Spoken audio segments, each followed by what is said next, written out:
Hare Krishna. Use the modes to analyze, not criticize. The Bhagavad-gita describes in the 18th chapter 40th text that natadasti pathivyam va divideveshu va punaha sattvam prakritijair muktam yadebhi syat tribhir gunai. These three modes, it says that no one at all, whether in the earth or in the heavens, is free from the influence of the three modes. This means that all of us are under the influence. The extent of the influence may be different for different people, but it is present in everyone.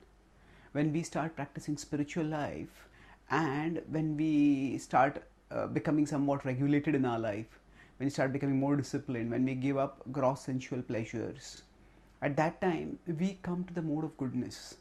And when we come to the mode of goodness, we sometimes become judgmental about those in the lower modes. We say those people are just materialists, those people are sinful, those people are like this, those people are like that. Now we may even use the framework of the three modes and say, oh, they are in passion and ignorance. Now yes, they are in passion and ignorance, but just as when we are in goodness, for us to rise from goodness to transcendence is not easy. It requires time, it requires purification, it requires consistent effort. So just as we require effort to rise from where we are to one rung higher, similarly others require time, energy, effort, purification to rise from where they are to one rung higher.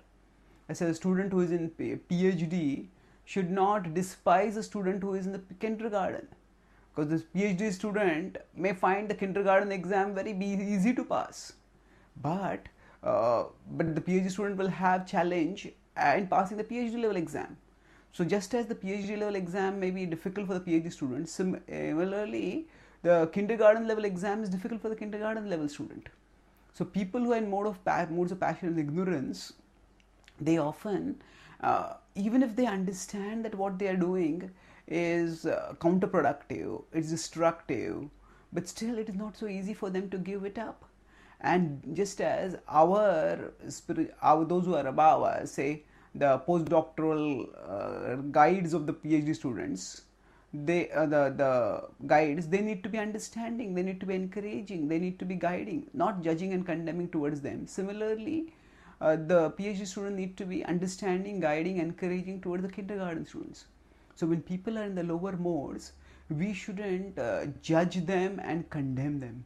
Rather, we need to understand that because they are in the lower modes, that means they are at a particular level of consciousness where the things that make immediate sense to us, say things like unregulated sense gratification leads to misery, that doesn't register in them, and they need our understanding, they need our patience, and gradually, according to the level that they are at, by our encouragement, by our concern, by our affection, we try to help them rise.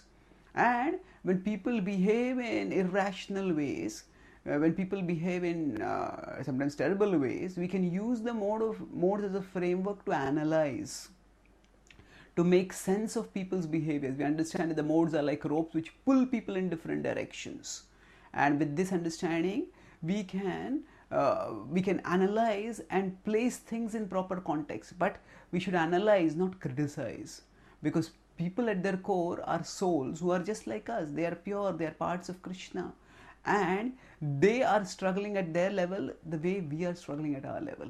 And by using the modes for analysis, analyzing, not criticizing, we can ensure two things. We can ensure that we don't become judgmental about others. At the same time, we also can ensure that we don't get carried away by different modes of different ways of thinking, different worldviews, different lifestyles. We can see that people may rationalize, people may use their intelligence also to try to rationalize the lifestyles, but we can understand that that is a product of the lower modes, and thus we can stay ourselves protected by using the modes as an analytical framework, but not become judgmental by refusing to use the modes to beat people down their heads, but rather become sympathetic, become understanding to help them rise one step higher in their spiritual evolution towards Krishna.